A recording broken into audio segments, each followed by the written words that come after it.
아멘. 오늘은 감추지 않아도 됩니다 라는 제목으로 함께 성탄절 예배 말씀 함께 나누도록 하겠습니다.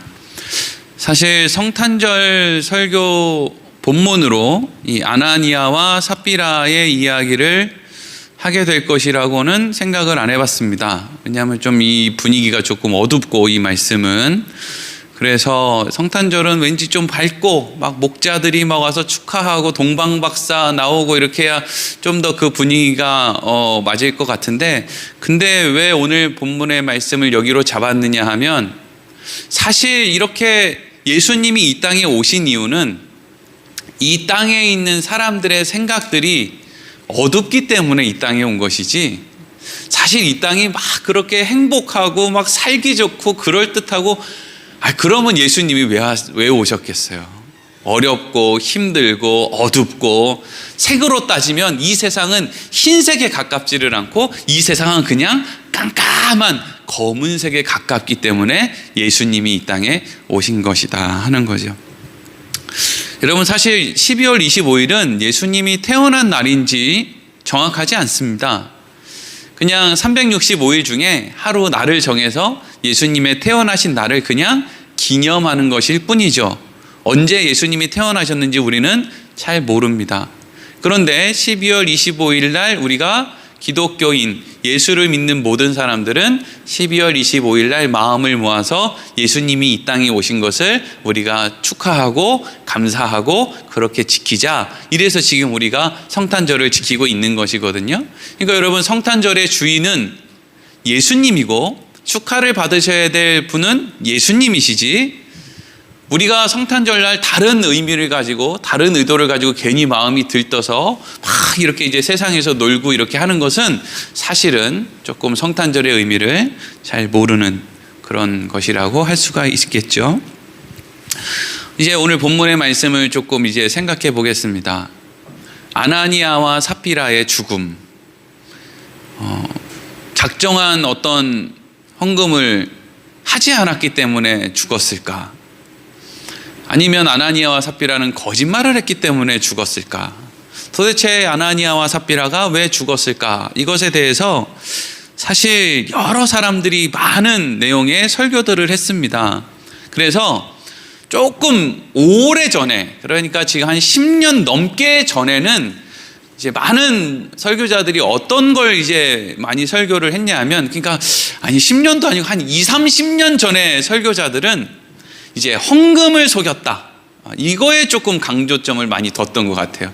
저도 어렸을 때 그거 좀 많이 들었거든요. 그래서 헌금이 예를 들어서 10,000원인데 헌금을 너무 아까우니까 5,000원만 하거나 3,000원만 하면 하나님이 그거를 다시 갖고 가기 때문에 몸에 병이 나거나 지갑을 잊어버리거나 자동차 사고가 나거나 애가 밤에 아프거나 이런다, 그러니까 속이지 마라, 뭐 이런 식으로 이제 관점을 가지고 설교하는 걸 어렸을 때 많이 들었어요.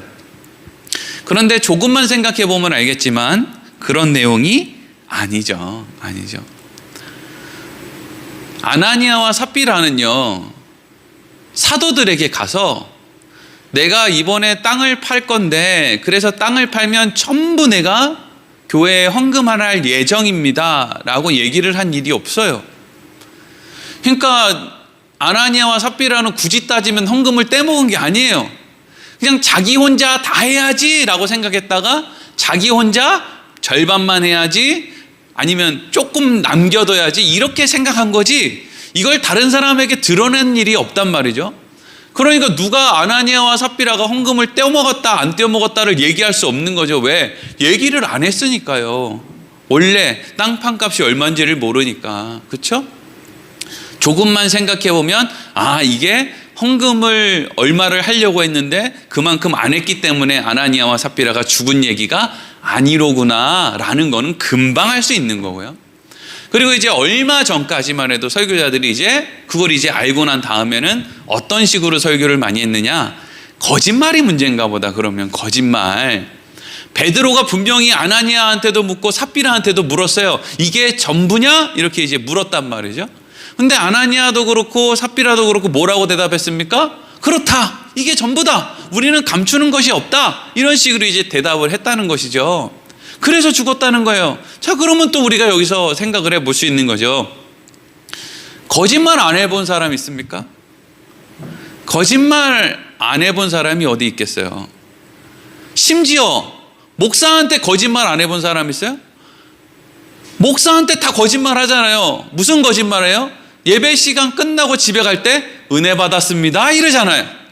은혜 안 받았는데, 내가 실컷 자고 이러는 거 다 봤는데 집에 갈 때, 나만 이렇게 재밌어? 집에 갈 때 분명히 저분 주무셨는데 왜 자꾸 집에 갈 때 난 내 손을 붙잡고 은혜 받았다고 얘기를 하냔 말이죠. 불면증인데 나 때문에 1시간 잘 잤다, 이래서 은혜 받았다는 건가? 목사들한테도 은근슬쩍 소위 하얀 거짓말들 많이 하잖아요. 우리 목사님 최고야. 뒤에서 욕하는 거 다 알고 있는데 뭘 우리 목사님이 최고야. 내 앞에서는 최고지만 내 뒤에서는 최고가 아니지. 다 그런 거잖아요, 사람이 사는데. 그러면 아나니아와 삽비라만 거짓말했냐고요? 다 거짓말하고 산다고요. 근데 왜 아나니아와 삽비라만, 거짓말한 게 만약에 이유라면 왜 아나니아와 삽비라만 죽냐고요? 다 죽어야지. 베드로는 거짓말 안 하고 바나바는 거짓말 안 하고 누구는 거짓말 안 합니까? 로마서 3장 10절에 이렇게 기록되어 있죠? 같이 읽어보겠습니다. 시작. 기록된 바 의인은 없나니 하나도 없으며 아멘. 여기에서 의인은 없나니 하나도 없다는 말은 바꿔 얘기하면은요, 거짓말 안 하고 사는 사람 있냐? 거짓말 안 하고 사는 사람 하나도 없다, 이렇게 얘기하는 거예요. 우리가 태어나서 죽을 때까지 거짓말을 얼마나 많이 할까요? 셀 수도 없을 거예요. 하루에도 한두 번이 아닐 텐데, 하루에도 몇 번씩 할 텐데 이걸 꼬박꼬박 이자가 안 붙어도 원금 자체가 엄청날 거예요. 그 거짓말의 원금이 죽을 때 보면. 그리고 요한 1서 1장 10절에 이렇게 돼 있죠? 같이 읽겠습니다. 시작. 만일 우리가 범죄하지 아니하였다 하면 하나님을 거짓말하는 이로 만드는 것이니 또한 그 말씀이 우리 속에 있지 아니하니라. 아멘. 하나님이 우리 보고 너네는 전부 범죄를 저질렀어, 니네는 전부 의인이 아니야, 니네 전부 나쁜 사람들이야 라고 이야기를 한단 말이죠. 근데 우리가 아니야, 우리는 그렇게 나쁜 사람이 아니야, 우린 범죄한 적이 없어 라고 얘기를 하면 결국엔 누가 그럼 거짓말했다는 거예요? 하나님이 거짓말한 게 된다는 거잖아요. 그러니까 하나님은 거짓말하지 않으신 분이니까 하나님이 우리에게 너희들은 다 범죄했다, 의로운 사람이 없다, 전부 거짓말쟁이다, 사기꾼들이다, 이렇게 하나님이 이야기를 하신다는 거죠. 그러니까 이걸 정리하면 아나니아와 삽비라는 헌금 문제 때문에 죽은 것도 아니고 거짓말했기 때문에 죽은 것도 아니다 하는 거예요. 이것만 알아도 아주 중요한, 이 사도행전을 읽을 때 항상 이 5장을 넘어가는 거를 어떻게 넘어가느냐가 참 중요하거든요. 사도행전의 흐름이 되게 이제 성령님께서 사도들과 또 초대교회 교인들이 이렇게 막 빚어가시는데 그 가운데 이 아나니아와 삽비라의 그 내용을 어떻게 해석하는지가 매우 중요한데, 그 아나니아와 삽비라의 내용이 헌금 문제라든지 거짓말한 문제 때문에 죽은 것이 아니로구나라는 것만 알아도 성경을 볼 수 있는 눈이 이렇게 넓어질 수 있는 거죠. 그러면 아나니아와 삽비라는 도대체 그러면 왜 죽었나? 아나니아와 삽비라의 죽음을 생각하려면, 그 이유를 알려면 그 전에 예루살렘에 왔던 많은 사람들이 예수를 믿게 되었던, 예루살렘 교회가 처음 생겨났을 무렵에 예루살렘 교회에서 일어났던 일에 대해서 우리가 잠깐 생각을 해봐야 돼요. 우리가 오늘 읽었던 본문이 사도행전 5장이고요. 바로 그 앞에 사도행전 4장 마지막 부분에 이런 내용이 기록되어 있어요. 우리 사도행전 4장 32절부터 37절까지 같이 읽어보겠습니다. 시작. 믿는 무리가 한 마음과 한 뜻이 되어 모든 물건을 서로 통용하고 자기 재물을 조금이라도 자기 것이라 하는 이가 하나도 없더라. 사도들이 큰 권능으로 주 예수의 부활을 증언하니 무리가 큰 은혜를 받아 그 중에 가난한 사람이 없으니 이는 밭과 집 있는 자는 팔아 그 판 것의 값을 가져다가 사도들의 발 앞에 두매 그들이 각 사람의 필요를 따라 나누어 줌이라. 구브로에서 난 레위족 사람이 있으니 이름은 요셉이라. 사도들이 일컬어 바나바라 번역하면 위로의 아들이라 하니 그가 밭에 있음에 팔아 그 값을 가지고 사도들의 발 앞에 두니라. 아멘. 처음 초대교회에 있었던 일이에요. 자, 여러분, 우리가 오늘날에도 많은 사람들이 초대교회로 돌아가자, 초대교회가 얼마나 아름다웠냐, 오늘 말씀을 봐라, 모든 무리가 한 마음이 되어서 자기 물건을 서로 통용하고 가난한 사람이 없고 얼마나 자기 것을 막 나누기를 좋아했느냐, 그러니까 우리도 그런 아름다운 모습이 있는 곳으로 돌아가자, 이런 식으로 이야기하는 사람이 있는데, 자, 여러분, 그럼 왜 그때 당시에 사람들이 그랬는지 한번 생각을 곰곰이 해보자고요. 이때 예수를 믿은 사람들, 예루살렘에 온 사람들은 전 세계의 전국 방방곡곡에 흩어져 있는 유대교에 아주 심취했던 사람들입니다. 유대교에 심취했던 전 세계 전국 방방곳곳에 퍼져 살았던 유대인들이 오순절을 지키기 위해서 예루살렘에 왔다가 마가의 다락방에서 120명의 그 사람들이 성령을 받는 것과 그리고 그 이후에 베드로의 설교와 또 베드로가 막 붙잡혀 갔다가 또 그 앞에서 막 여러 가지 사건이 일어나는 그 안에서 예루살렘 교회가 이제 막 생겨났단 말이죠. 수천 명의 사람들이 예수를 믿기 시작했어요. 자, 이제 여기서 우리가 생각을 해보는 거죠. 그 사람들의 밑바탕이 뭐예요? 그 사람들의 밑바탕은 철저한 유대교인들이에요. 그러니까 그 먼 길을 마다하지 않고 예루살렘 성전에 그 오순절을 지키기 위해 온 사람들이었단 말이죠. 근데 그 사람들에게 성령이 임해서 무슨 일이 일어났느냐면, 성령이 임하니까 그 사람들 안에 예수를 믿을 수 있는 마음이 생겨난 거예요. 근데 여러분, 우리도 그렇지만 우리 안에 예수를 믿는 믿음이 생겨났다고 해서 그 전에 내가 살았던 삶의 습관이라든지 가치관이 어느 한순간 싹 다 사라지고 내 머릿속에는 오직 예수 하나만 딱 남습니까? 그렇지 않단 말이죠. 내 머릿속에 예수 그리스도를 믿는 마음이 내 머릿속에 생겨도 이것만 믿게 되기까지는 이제까지 내가 살아왔던 삶의 경험이나 여러 가지 지식들을 다 이건 배설물이구나, 이거는 헛된 거구나, 내가 그건 잘못 생각했구나, 이런 과정들을 다 걷어내는, 그런 걷어내는 과정들이 있어야 이후에 예수님 밖에는 결론이 될 만한 게 없어, 이리로 이제 간단 말이죠. 근데 초대교회 이 예루살렘 교회 교인들은 어떤 사람들이었어요? 유대교적인 색깔이 강한 사람들이었어요.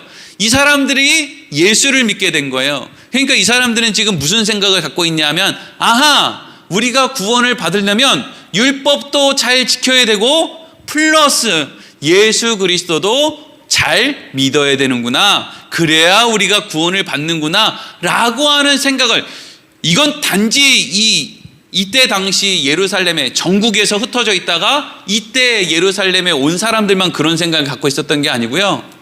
대부분의 예수님의 제자들도, 그리고 그 마가의 다락방에서 성령 받은 대부분의 사람들도 다 이런 생각 속에 여전히 갇혀 있었어요. 왜? 아직 뭐가 복음인지, 이제까지 내가 뭘 잘못 생각하고 있는지 이거를 잘 이렇게 걷어내고 또 새로운 걸 얻어낼 수 있는 시간이 부족했기 때문이죠.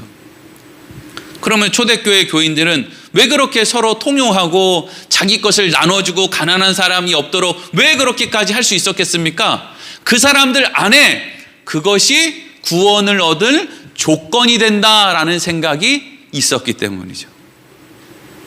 여러분, 교회에서 목사가 구원받으려면 헌금하세요, 구원받으려면 우리 교회에 가난한 사람이 없어져야 됩니다라고 펄펄 뛰면 암만 해도 구제헌금이나 선교헌금이 많이 나오게 돼 있어요.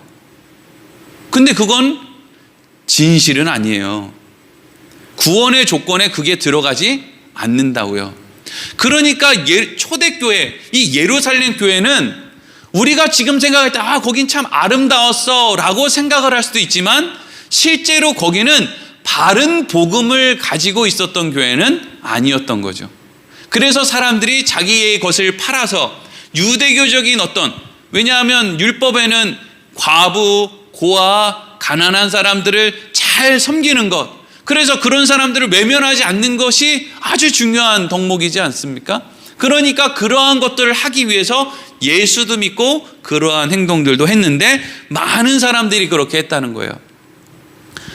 이게 아나니아와 삽비라만 땅을 팔아서 헌금하려고 한 게 아니라, 또 오늘 말씀해 보면 바나바라고 하는 사람만 땅을 팔아서 헌금한 게 아니라 엄청 많은 사람들이 자기가 가지고 있는 집과 땅을 막 팔아가지고 그걸 가지고 예루살렘 교회에다가 막 헌금하는 일이 많이 있었다는 거예요. 그런데 그런 일이 있는 가운데 누가 등장을 하느냐 하면 이제 바나바라는 사람이 등장을 하는 거예요. 바나바. 잘 아시죠? 바나바? 바울이랑 같이 1차 전도 여행 떠난 그 안디옥 교회 공동 목회자 바나바 말이에요. 이 바나바는 사실 사람 이름이 아니에요. 원래 이 사람의 이름은 요셉이에요. 요셉.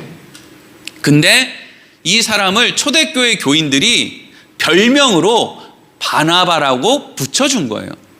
그럼 바나바는 무슨 뜻인가? 바나바는 아람어예요. 아람어. 당시 사람들이 쓰던 아람어로 바르 더하기 나바스, 이래서 바르나바스, 이래서 바나바가 된 거예요. 그러면 바르나바스는 무슨 뜻이냐면 바르는 아들이라는 뜻이고요.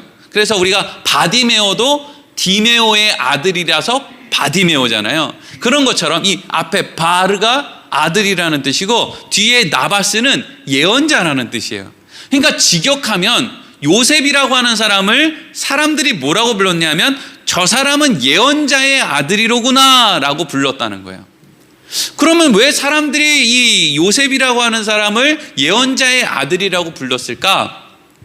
바나바가 땅을 가지고 있었는데 그 땅을 팔아서 그 땅 판 돈의 전부를 사도들에게, 그래서 예루살렘 교회 어려운 사람들에게 쓰라고 사도들에게 가져다 주었다는 거예요. 그리고 그 모습을 보고 예루살렘 교회에 있었던 초대교회 교인들이 야, 저 사람은 바나바야, 예언자의 아들이야 라고 그렇게 불렀다는 거죠. 성경을 보면 이걸 이 바나바라는 말을 어떤 식으로 해석하고 있느냐 하면 아까 읽었던 그 36절 말씀에 보면 이렇게 돼 있어요. 여러분들 성경 36절에 보면 바나바라, 번역하면 위로의 아들이라 라고 이렇게 상세하게 설명이 돼 있거든요. 예언자의 아들이라는 말이 직역하면 예언자의 아들인데, 이제 사람들이 이거를 이런 식으로 해석한 거죠. 아, 예언자가 왜 예언을 하나? 하나님의 말씀을 왜 사람들에게 전하나? 그걸 가지고 사람들에게 위로를 전하기 위해서, 하나님의 살아계심을 알려주기 위해서 예언자가 있는 거지. 그래서 이제 이 바나바가 땅을 팔아서 백성들의 그 성도들에게 준 것도 귀하고, 또 그가 사람들을 위로한 것도 같고, 이래서 사실 성경의 해석은 바나바를 위로의 아들이다, 위로자다, 이렇게 번역을 해놓고 있는데, 제가 드리고 싶은 말씀은 이게 위로자가 아닐 수도 있다는 거예요. 다른 사람들도 다 땅을 팔았어요. 바나바만 땅을 판 게 아니란 말이죠. 그러니까 땅을 판 걸 가지고 교회에다 헌금해서 가난한 사람에게 나눠줬기 때문에 저 사람이 다른 사람에게 위로가 됐다. 그러면 이 교회는 바나바가 너무 많은 거예요. 그런 일을 한 사람들이 초대교회에 너무 많았으니까. 그러니까 이건 단순히 위로자를 얘기하는 게 아니라 오히려 예언자의 아들이라는 말을 어떻게 번역해야 되냐면 권위자, 지금으로 따지면 믿음 좋은 사람이라고 해석하는 게 더 옳다는 것이죠. 왜냐하면 당시 사람들은 유대교적인 생각과 예수 그리스도를 믿어야 한다는 생각, 이 두 가지를 다 해야 구원받는다고 생각을 했는데, 그들이 가지고 있었던 그 생각과 똑같은 그 일을 요셉이라고 하는 사람이 너무나 정확하고 분명하게 그 일을 하고 있으니까 사람들이 어떤 의미로 이 사람의 이름을 바나바라고 붙였냐면 저렇게 믿어야지, 저게 예수 믿는 거지.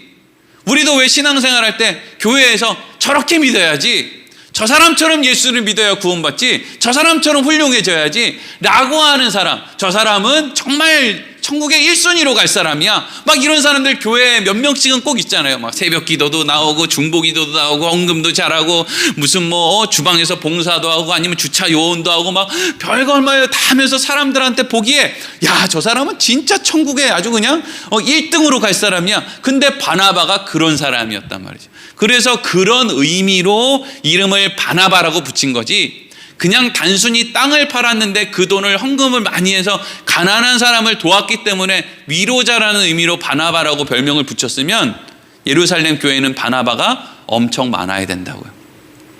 그래서 이 바나바라고 하는 사람이 등장을 하는 거예요. 와, 저렇게 믿어야 되는데, 예수는 저렇게 믿어야 되는데 라고 하는 그 생각이 초대교회에 있었을 그 당시에 이제 아나니아와 삽비라가 등장을 하는 거예요. 오늘 1절과 2절 말씀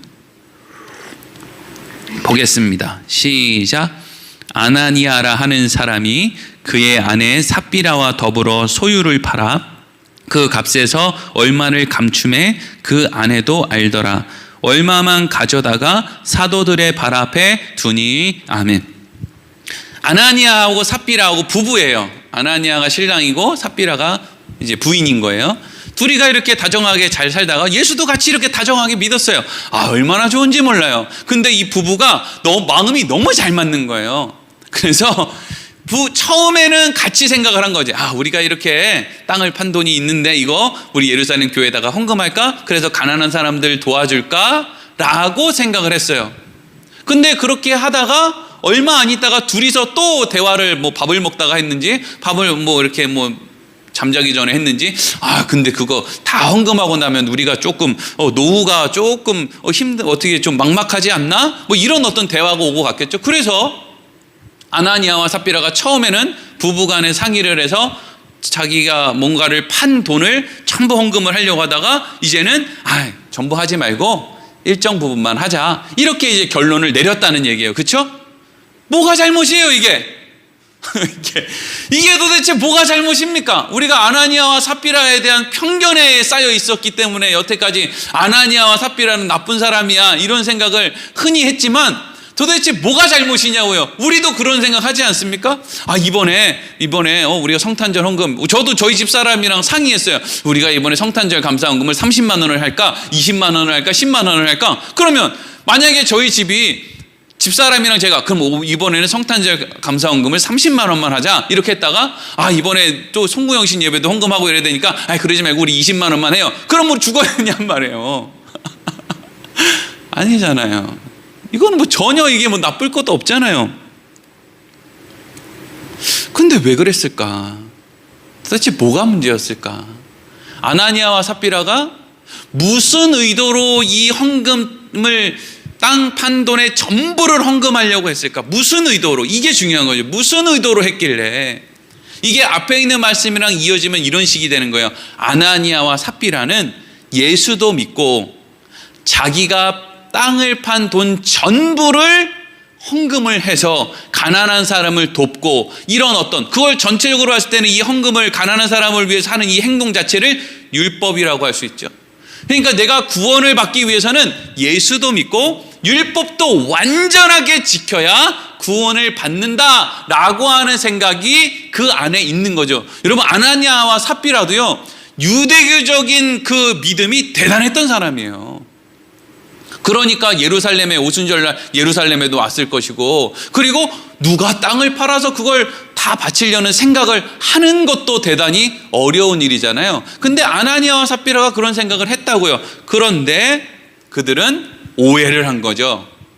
예수만 믿는 것이 아니라 나는 땅을 판 돈의 전부를 헌금하는 것으로 율법도 잘 지켜야 되겠어. 여러분, 율법은 좋은 거예요. 지난 주일에도 우리가 그런 얘기를 나눴지만, 하나님이 인간에게 율법을 주신 이유는요, 그 율법대로만 살면 모든 인간들이 한 명도 굶어 죽지 않고, 모두 다툼 없이, 전쟁 때문에 죽는 사람 없이 모든 사람이 행복하게 살 수 있는 방법으로 하나님이 주신 것이 율법이에요. 도대체 10계명 중에 어떤 계명이 우리의 마음을 그렇게 불편하게 만드는 게 있습니까? 그대로 하면 이 세상 60억 인구가 다 행복하게 살 수 있다니까요. 근데 문제는 뭐냐 하면 60억 인구 가운데 누구도 그 율법을 안 지킨단 말이죠. 그럼 왜 안 지킬까요? 이것만 지키면 다 행복한데. 욕심이거든요. 욕심 때문에 안 지킨다고요. 하나님의 말씀을 욕심 때문에 안 지켜요. 어리석음이죠. 이게 정답인데 욕심 때문에 오답으로 자꾸 간다고요. 아나니아와 삽비라가 율법을 다 지키려고 했어요. 물론 율법을 지켜서 구원받는 건 아니지만 아나니아와 삽비라의 생각은 아직 유대교적인 생각이 많이 있었기 때문에 땅을 판 돈에 전부를 헌금을 하고 내가 아무튼지 간에 그렇게 멋있게 신앙생활을 해서 구원받으려고 했단 말이죠. 근데 그 마음에 뭐가 들어왔어요?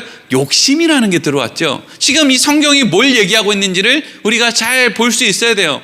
뭔가를 완벽하게 해서 구원을 받고 싶었던 아나니아와 삽비라 안에 욕심이라는 게 들어오니까 그 율법을 다 지킬 수 있었다는 거예요? 없었다는 거예요?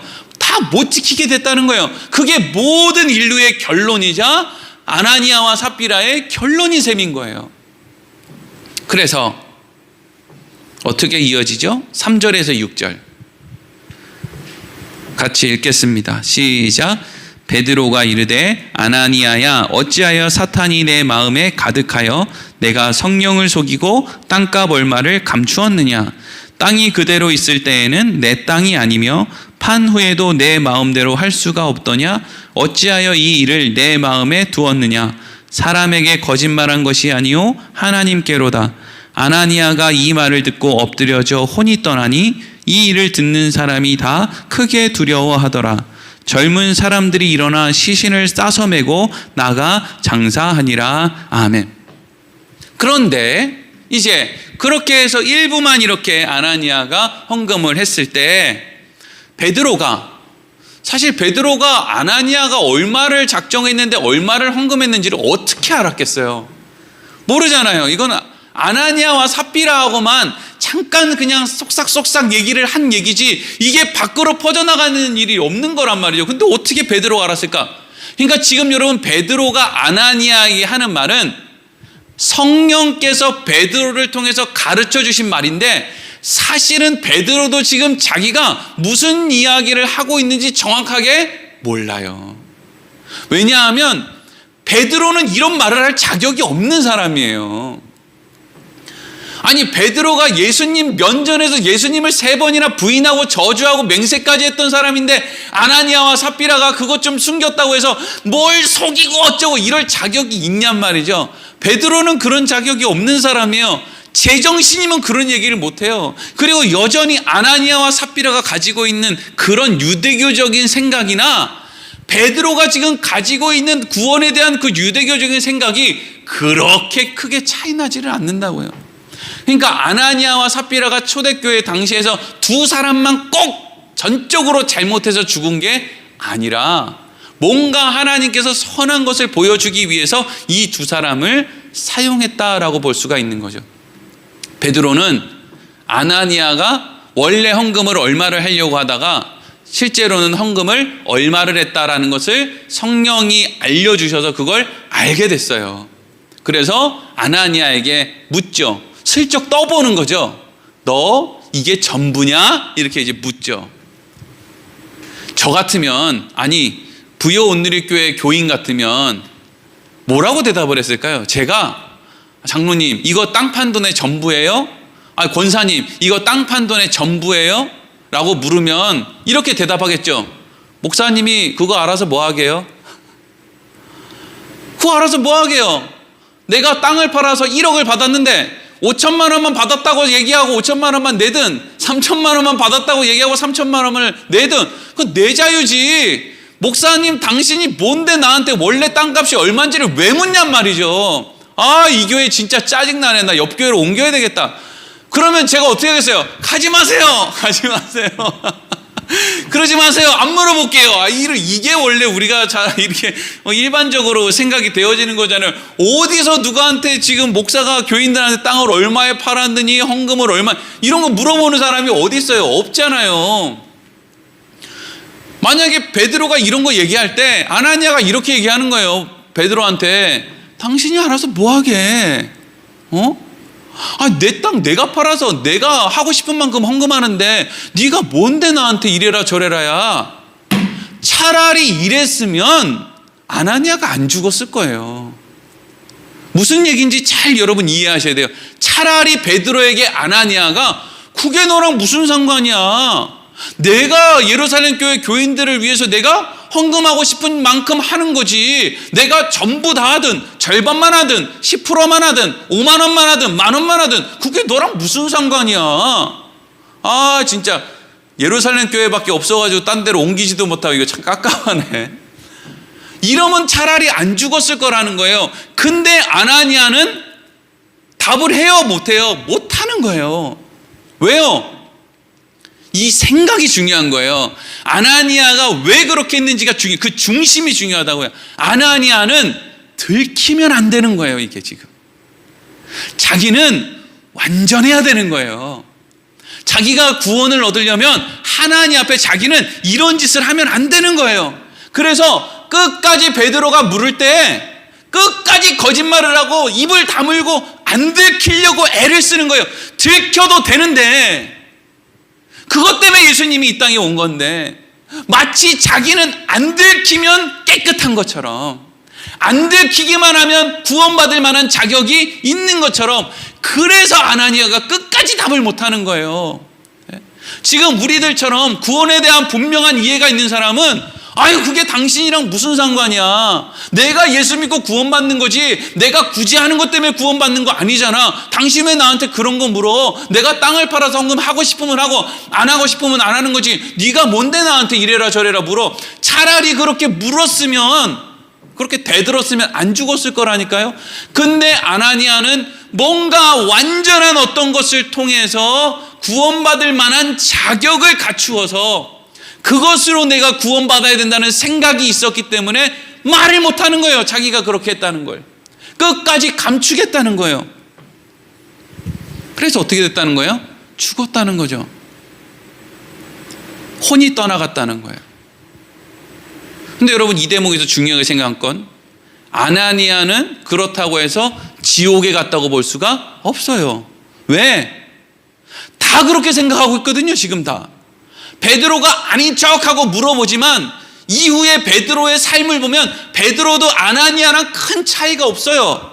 근데 하나님이 그냥 아나니아를 사용해서 이러이러한 교훈을 주고 있는 거라고요. 그리고 나서 3시간 있다가 아나니아의 부인 삽비라가 왔어요. 이게 아주 중요한, 이거 아주 막 너무 엄청난 이야기예요. 3시간 있다가 삽비라가 왔어요. 그 뒤에 어떤 일이 일어납니까? 7절에서 10절 읽겠습니다. 시작.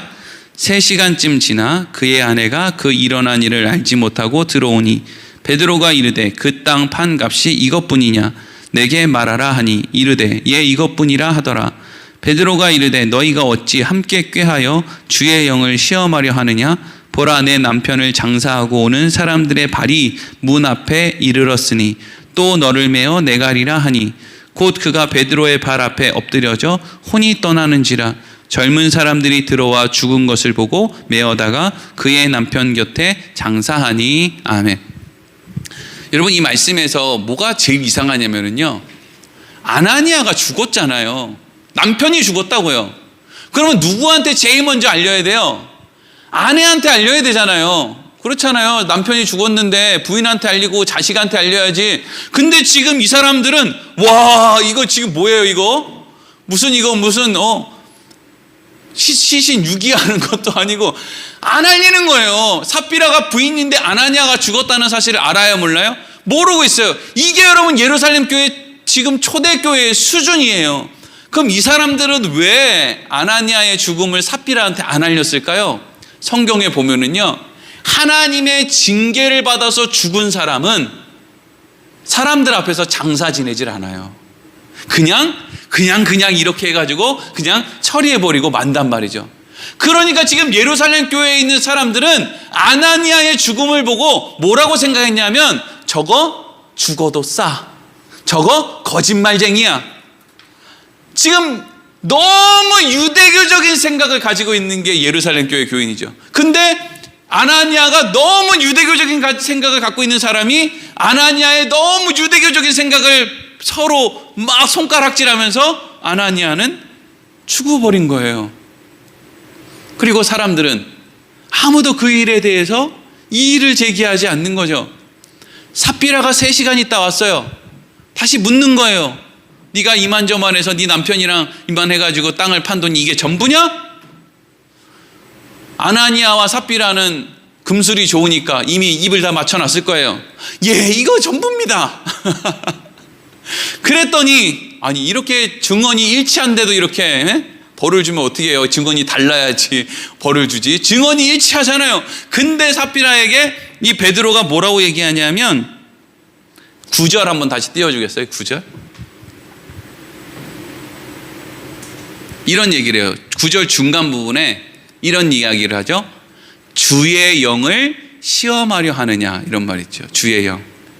베드로가 앞전에 아나니아한테는 성령을 속이고 삽비라한테는 주의 영을 시험하려 이렇게 됐죠.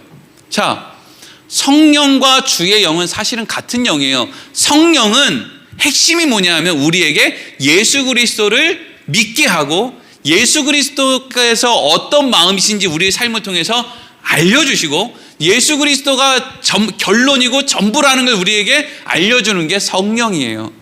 성령 충만하면 무슨 뭐 점쟁이 같이 성령 충만한 기도원 원장이 기도했는데 너가 나중에 어떤 직장에 가고 이거 전부 다 사입이고 전부 다 거짓말이에요.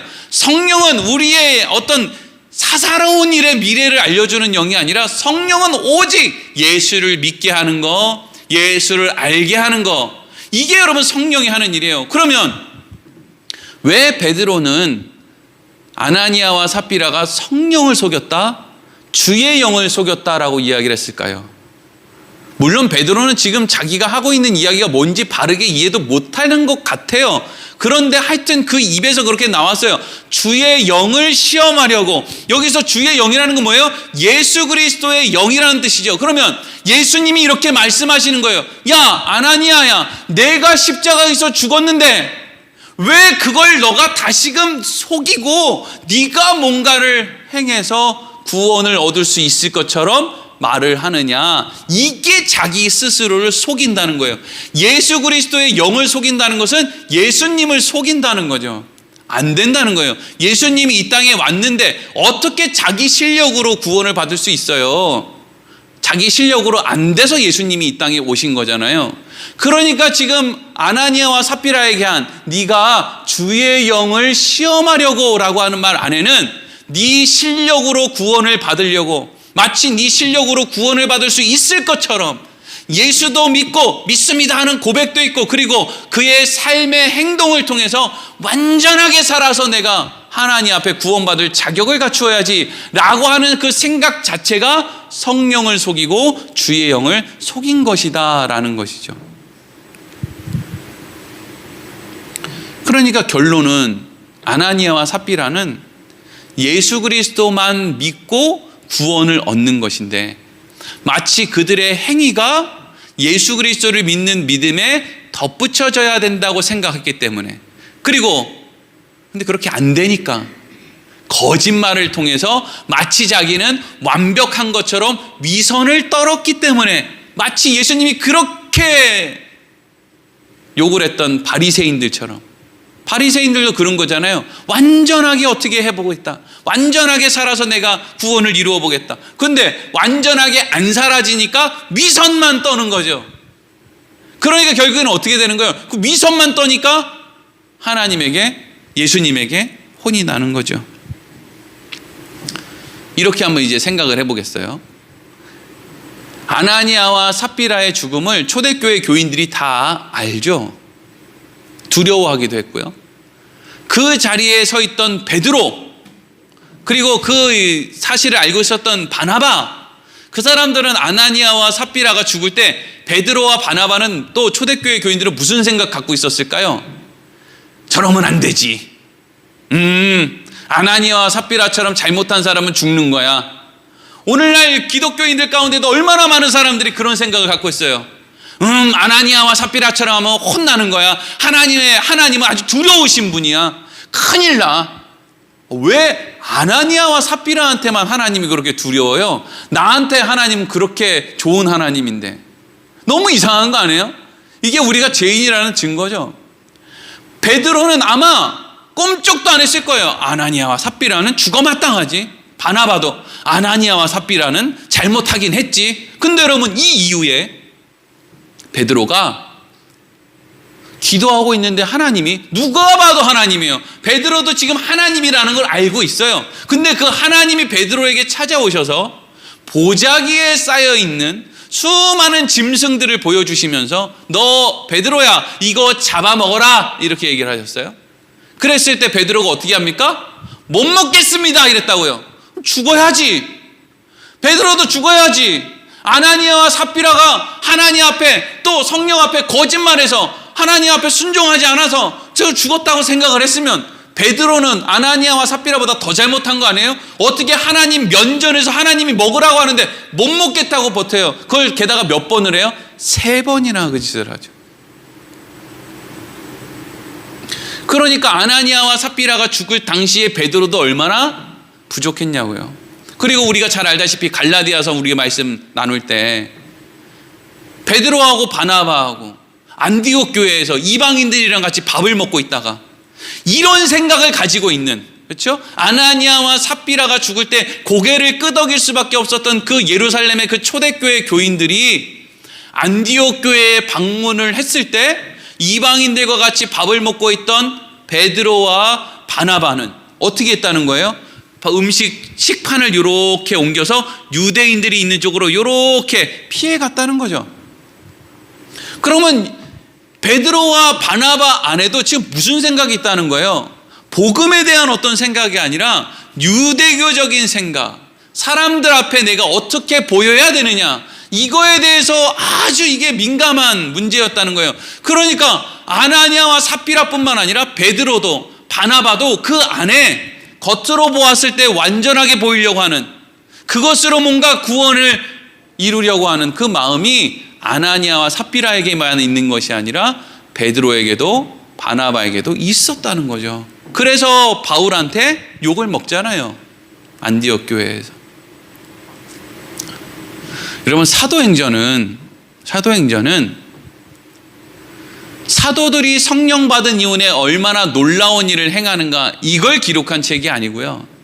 사도행전은 성령을 받은 사람들이라고 할지라도 바른 복음으로 살아가기 위해서는 얼마나 많은 하나님의 은혜와 섭리가 필요한가, 이게 사도행전이에요. 사도행전. 오늘날 우리가 사도행전 29장을 씁시다. 우리가 무슨 구호를 외친다고 사도행전 29장을 오늘 살아가는 그리스도인들이 쓰는 게 아니고, 하나님이 우리 인생에 예수를 믿는 건 이런 거야, 그게 전부야, 너희들의 행위로 되는 게 아니야 라는 것을 알려주는 인생을 살아가는 게, 그게 오늘을 살아가는 우리가 사도행전 29장을 써내려 가는 것이다 라는 거죠. 아나니아와 삽비라는 지옥 가지 않았을 거예요. 아나니아와 삽비라는 당시 너무나도 잘못된 생각 가운데 빠져 있었던 예루살렘 교회와 또 베드로와 바나바와 같은 그런 사도들, 지도자들에게 이후에 그때 우리가 아나니아와 삽비라의 죽음을 너무 당연하게 받아들였어. 그때 우리가 얼마나 부족했나, 얼마나 우리가 연약했나. 나 참 그때 아나니아와 삽비라 죽음 앞에 내가 혀를 차면서 그 사람들 죽어 마땅하다고 생각했는데, 지금 생각해보니까 나는 아나니아와 삽비라보다 훨씬 더 나쁜 놈이네 라고 하는 역할을 하기 위해서 아나니아와 삽비라가 죽은 것이지, 아나니아와 삽비라만 잘못해서 죽은 것이 아니다 하는 거죠. 예수님이 이 땅에 오셨어요. 예수님이 이 땅에 오실 때 하늘의 천군 천사들이 하나님을 찬양하면서 이런 노래를 불렀어요. 누가복음 2장 14절 같이 읽어보겠습니다. 시작. 지극히 높은 곳에서는 하나님께 영광이요, 땅에서는 하나님이 기뻐하신 사람들 중에 평화로다 하니라. 아멘. 예수님이 이 땅에 오심으로 두 가지가 일어나서요. 하나는 하늘에 계신 하나님께는 예수님이 이 땅에 오신 게 영광이 되었다. 그리고 이 땅에서는 하나님이 기뻐하신 사람들, 간단하게 성도라고 할게요.